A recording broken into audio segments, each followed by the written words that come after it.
I normally do not do celebrity commentary on this channel because I do believe only in uplifting others. But I've witnessed Iyanla Vanzant in numerous shows, and I'm strongly moved to comment on her methods as a way to encourage all humans to understand that there is no place for humiliation, disrespect, anger, or abuse in therapy. Furthermore, it is a fallacy to think and believe that one must be humiliated, punished, dragged, and abused to be healed. This could not be further from the truth. This is not a cultural thing, and no one should assume that this is the way that persons of this culture should be handled at all. With that said, let's jump right in. And to restore you to your original purpose and you. When you say original purpose, I'm like, You know what that is? no. Love. Iyanla begins on the right path. She says the right thing, that the point is to restore one to one's original purpose, love, and that is the ultimate truth. No matter the question, love is the answer. I believe it was Plato who shared that in and of the universe, there only exists two, love or fear. So either one is coming from a place of love or either one is coming from a place of fear. Okay? Keep that in mind as we continue. To know love, to be love, to give love. Yes, I want all of that. The way to get to that kind of love is forgiveness. And you haven't forgiven. That's not happening overnight. It's time. Nobody said it had to. But it's also going to take you being willing to be open. It's going to take you being willing to be wrong. I'm not always wrong, though. We're not talking about always. We're talking about in this process. When I reply to somebody that's attacking me verbally, I'm not always wrong in that case just because I'm direct. You're not direct. You're rude. I'm not rude. Rude and disrespectful. How am I rude and disrespectful? Please tell me that. Because very often your response to what's said is inappropriate, even though the person has said something else. We make up what we think they mean, and then we go on the attack. That comes from a very deep place of brokenness. I don't think I'm rude and disrespectful at all. You don't have to agree with it. You came here to ask me to help you fix your relationship. We're here to work on your healing and your mother's healing. And both of those things are going to take willingness. Tell me what you're not willing to do. I'm willing. Okay. So right away, here's a red flag, and it is in communication. In any basic interpersonal communication course, it is revealed how to communicate. Refer to my communication video if you don't know what I'm talking about. If you look on my videos, I have one about communication. But any person who seeks to heal another should be whole, sound, and able to set personal payoffs aside, first of all. There's a little phrase, and it's called basically having arrived. Okay? And what does it mean when a person has arrived? Well, think literally. If you travel to some place, you have a bag or bags packed, and when you get to where you are going to, you do not feel like you have really arrived until you get to your hotel, unpack your bags, maybe shower, rest, etc.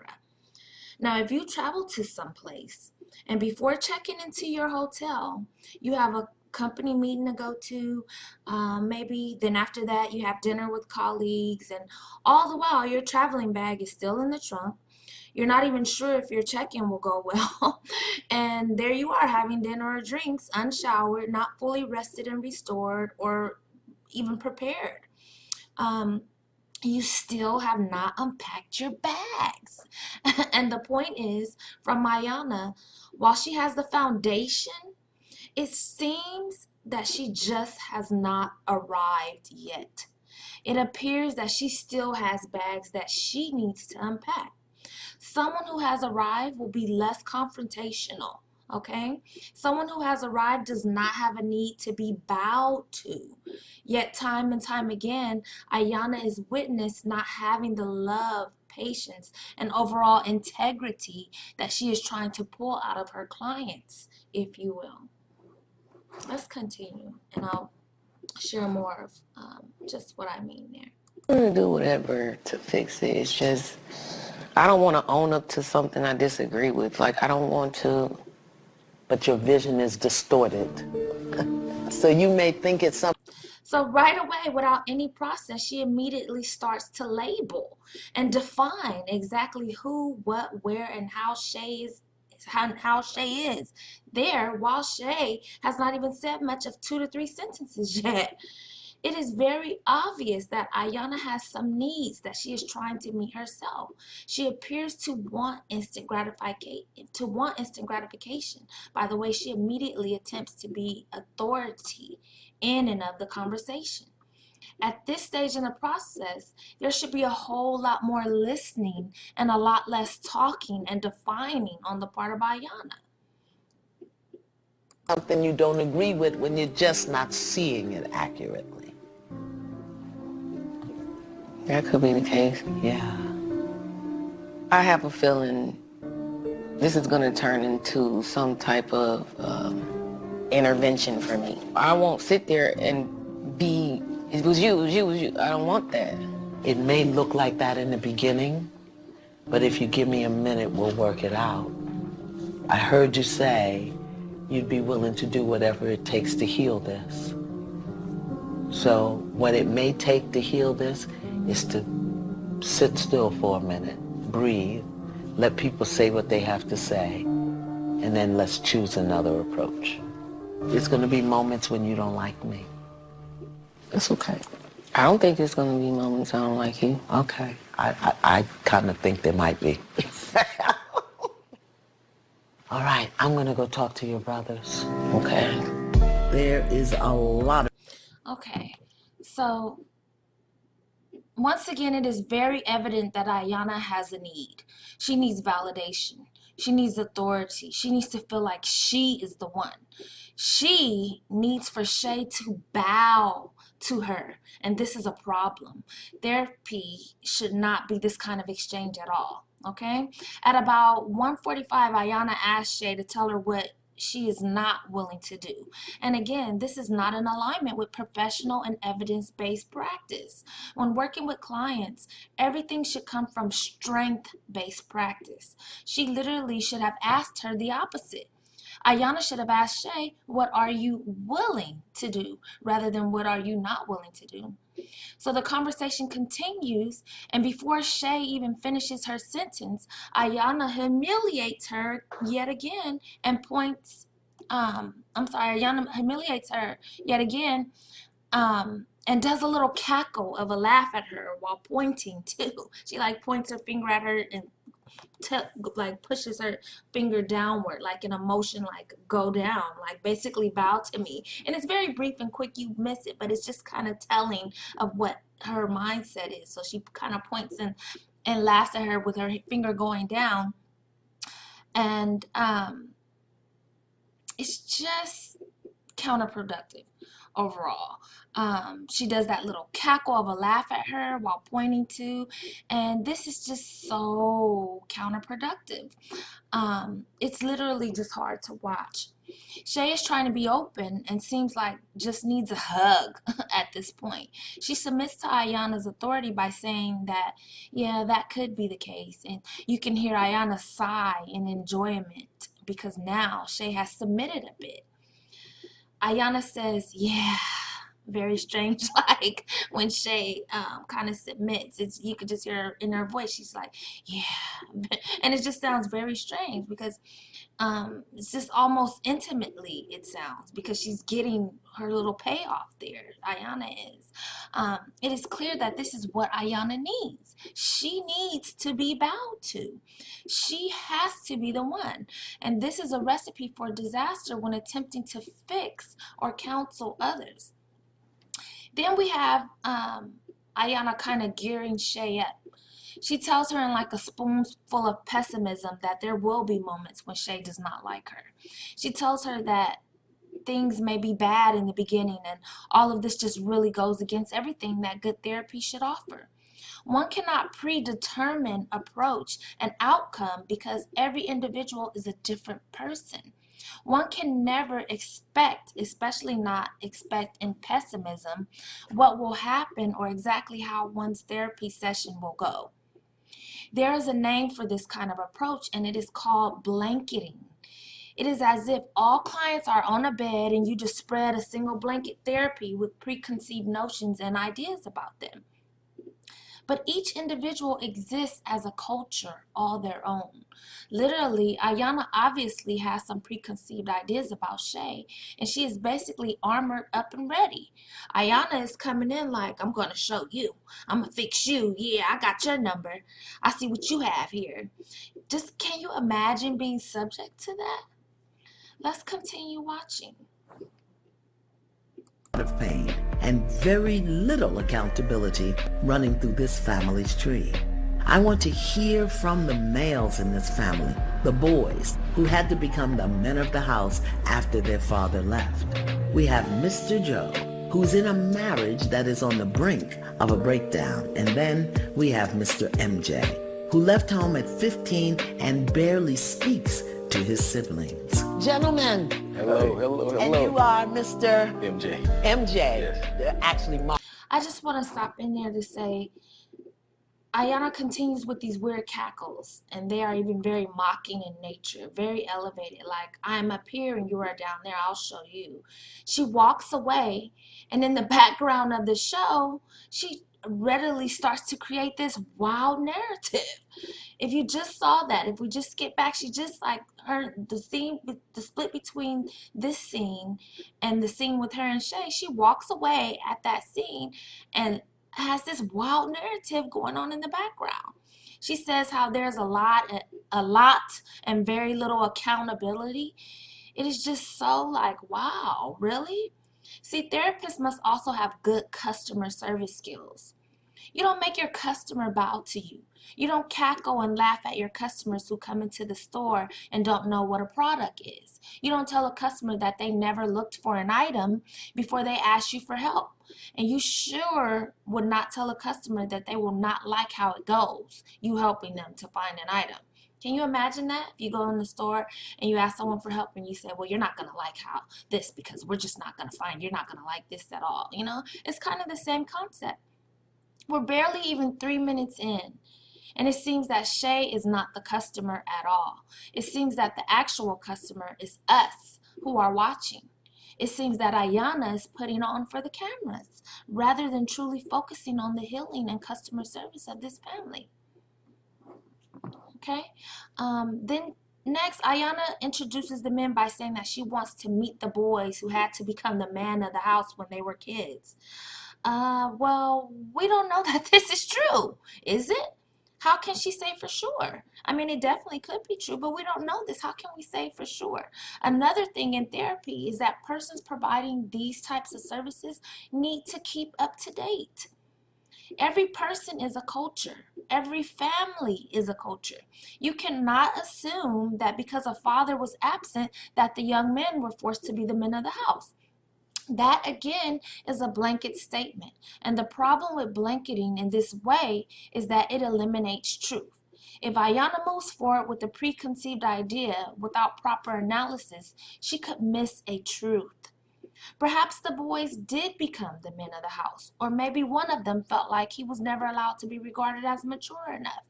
Maybe Shay was thrusted into a parental role. Who knows, unless you actually ask questions and listen, rather than blanket statement and try to fulfill your need to be bowed to, okay?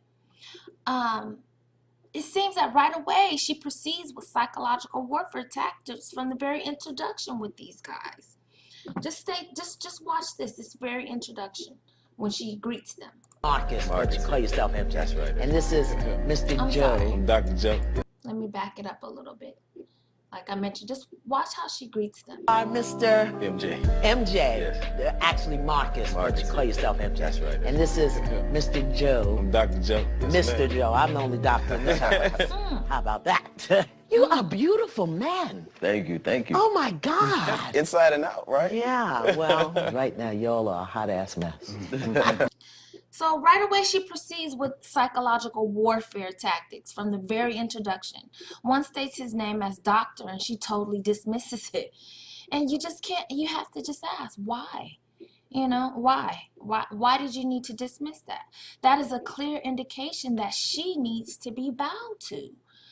The other, she strips from his name as well, MJ. She tells him, no, your name is Marcus, and you can't help to wonder what in the world this is really about. It is like, what is really going on? This is not therapy at all. This is made for television reality at the expense of these families.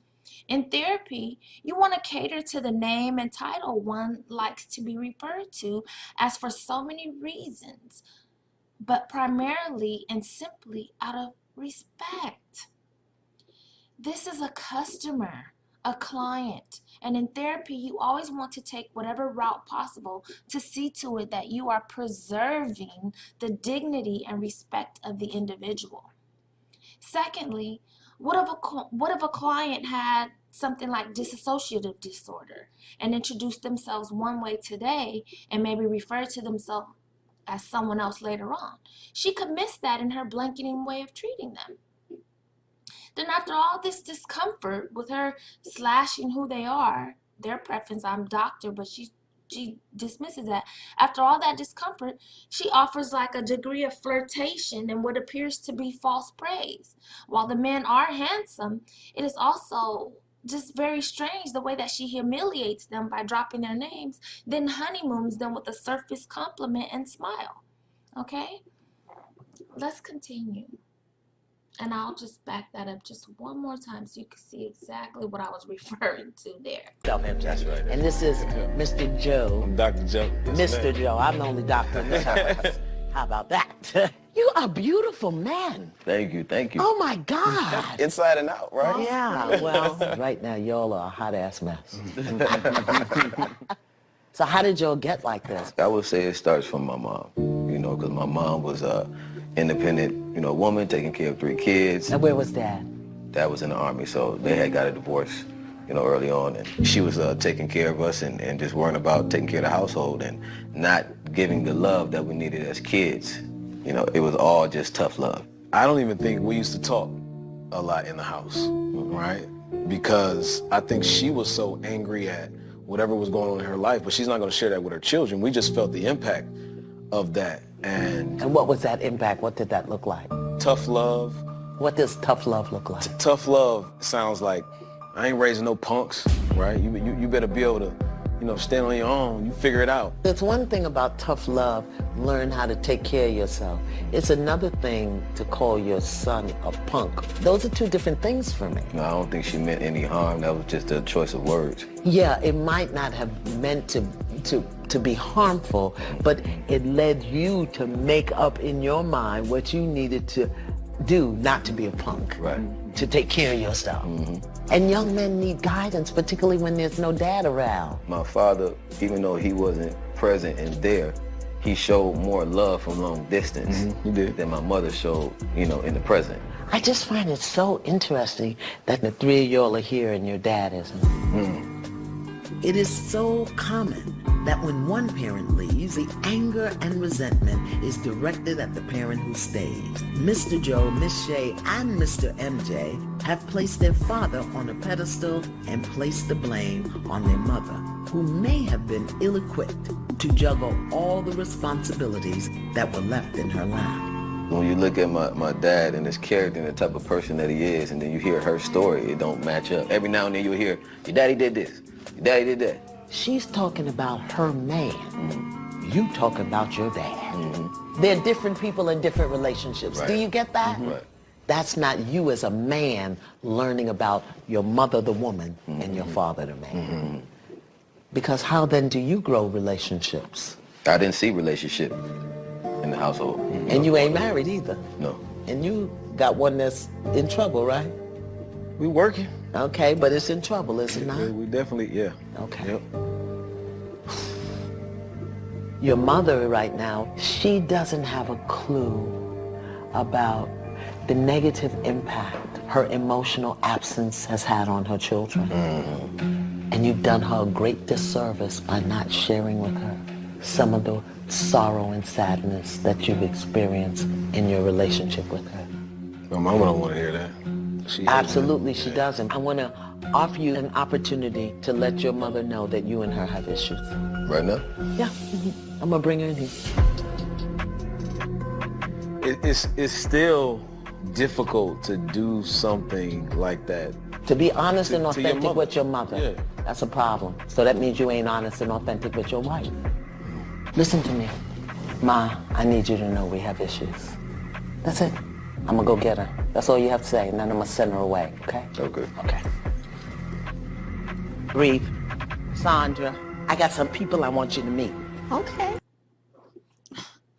So Iyanla spins towards her narrative and does not allow the men to define and describe their experience, really. Recall, every person is a culture all their own. If you notice, MJ or Marcus shared that he actually felt love from his father, that he felt it more from a distance than with his mother. And this is important because despite Iyanla's preconceived idea, one's perception and experience is what drives their beliefs and emotions. So it is very important and crucial in therapy to be willing to actively listen instead of just listening to prove a point. Listening to verify preconceptions. Now, the other brother, he may have an entirely different perception. So she needs to consider it as such, but it is unclear if she is capable of doing that at this point. Also, if you notice the way in which she spoke to Shay and the way that she spoke to the men was entirely different. She humiliated them too, but not as much as she humiliated Shay. She did make some very valid points regarding the way they placed blame on the parent that was present, and she also did well in helping them to recognize how name-calling was counterproductive to optimal growth and development.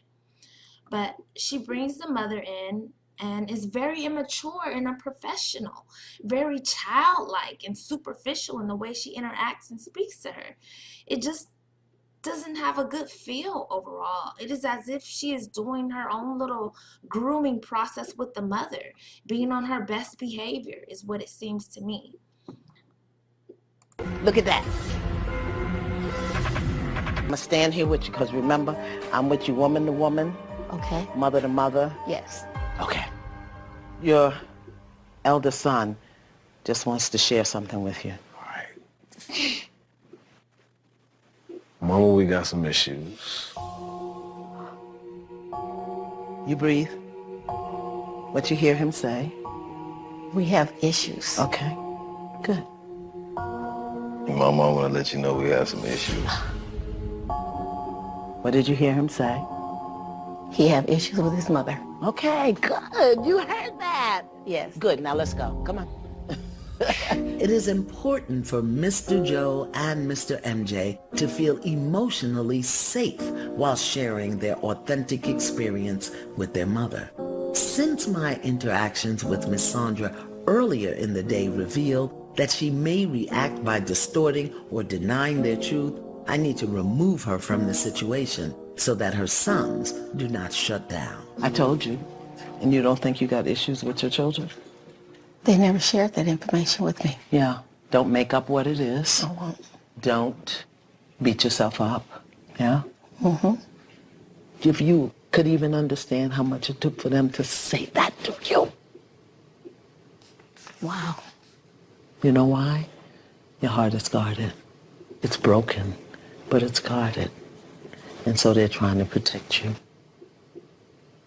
Okay. How'd you do? You didn't turn into a pillar of salt. How was that? New? Something different? Very new. Nah, yeah, it's not natural What's not natural? to tell my mother that I have an issue. But you do have issues. Yeah, some unresolved Yeah. that I've never shared.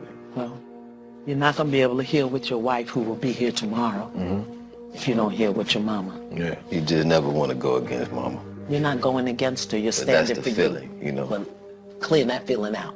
It's standing for you because you don't want to stay a broken little boy all your life.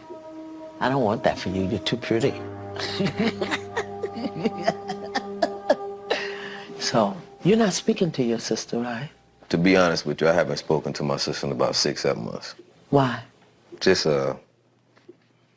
very disrespectful. Did you say that? She was disrespectful? Yes. Have you said that to her? Yeah. Is she rude and disrespectful? Let me say it like this. She is more than she thinks she is. Have you told her that? No. Okay, you got the opportunity. Let me go get her. Your brother wants to tell you something. Then it go right there. You go sit in my seat. Okay. Your brothers want to share something with you, okay? Just breathe. You go first. I want you to know that you're rude and disrespectful. So she brings Shay back in, and this, folks, this is not communication. This is what we call triangulation, and it is very, very unfortunate that she used this tactic. This is not facilitative at all. And if you could just see in this scene right here, she gets in her face. Like, it's just all, it's like so literally, like she's almost literally saying, bam, in your face. Because those were the very words that she used with Shay early on, if you recall. She called Shay rude and disrespectful. This is not facilitative at all. Now she's in her face, and look, Shay kind of like takes an inward gasp. And it's just like totally, and if you look at her eyes are going left. It's like it's going back to something, going back perhaps to some form of trauma. Let's just continue. Did I say that to you? Did I? Yeah, okay. What you want to say? You are more rude and disrespectful than you think you are. Can I say something? No, come on, let's go. I'm gonna give you your homework.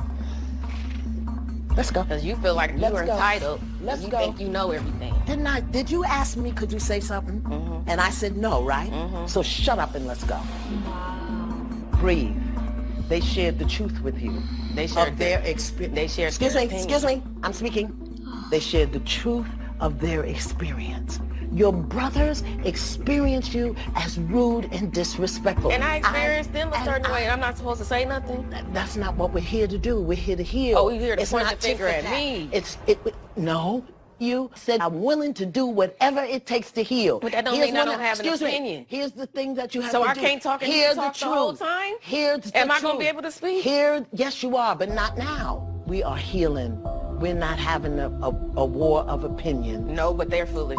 This is why No, you can't it heal. ain't nothing to do with This I is can't why heal. you can't I can heal. have an opinion. Yeah, I but can have I an didn't opinion. ask you for an opinion. Yeah, but I didn't asked you ask how you to it take me in feel. there and get negative But from my you brothers told and not be me able to have that you a would rebuttal. trust me to I do trust you, facilitate but that the was healing BS. process. That was BS. That was the healing process. That's not a healing process for my brothers to point the finger How? at me as if they ain't got no issue. That's Shay not is what they right. did. That is what they did. That's what you heard, and your hearing and your vision is distorted. over this. Excuse me. I'm over it. Excuse me. Flight or flight? Are you gonna be woman enough to No, because stand? if you're not I gonna- asked you. Flight You're not gonna or let- fight? Yeah, but you don't get to facilitate the process when and how it happens. I What get you to get speak to my mind. is control this. I What you get control, to but I take can care speak my of mind. Backing this. up. I have an opinion, But but I Flight then can you be or get fight? to wait. Do it different. Do what Do it differently? different. Speak my mind differently? Yes. You won't let Yes. me speak my mind. But you don't get to do Flight it in or your fight? They time. just point You don't do it in your Ooh, time. like, this You is don't do it. it in Flight your or time. fight? too much. Like, Okay. lady, I'm out. You're Dishonor your word. weird. What are you willing to do? I ain't willing to deal with this. Okay. Tell you that, lady, I'm out. You're Dishonor your word. weird. What are you willing to do? I ain't willing to deal with this. Okay. Tell you that. This is dumb. Everybody pointing a finger at me like I'm the problem. Stupid ass show. It's some bull. I knew it was gonna be some intervention, dumbass. Oh, now I can't speak. Out of here. Where is she?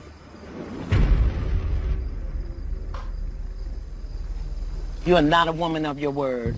You're not a woman of yours. Yes, I absolutely It's am. Stupid ass process. I told you, I asked you, what are you not willing to do? You never said, I'm not willing to hear what my brothers have to say about you. I asked you, and I asked you to trust the finger at me. Gaslighting. but you don't know what the process is. The process is just making me look like a goddamn fool.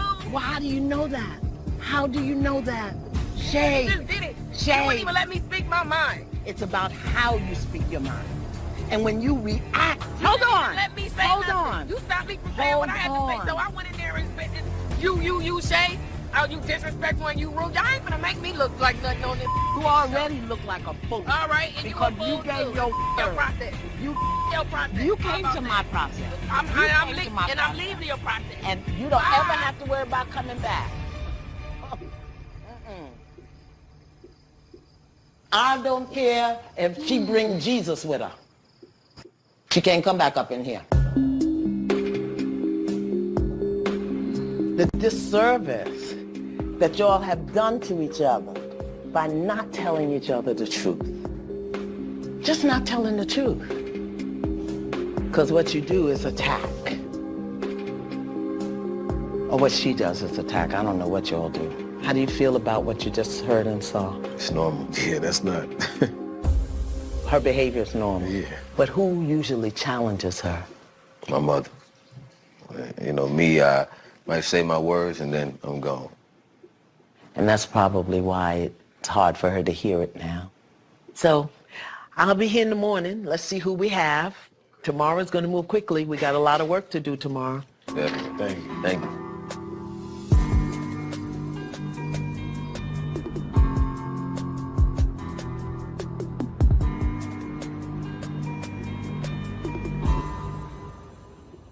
Good Dr. D, morning.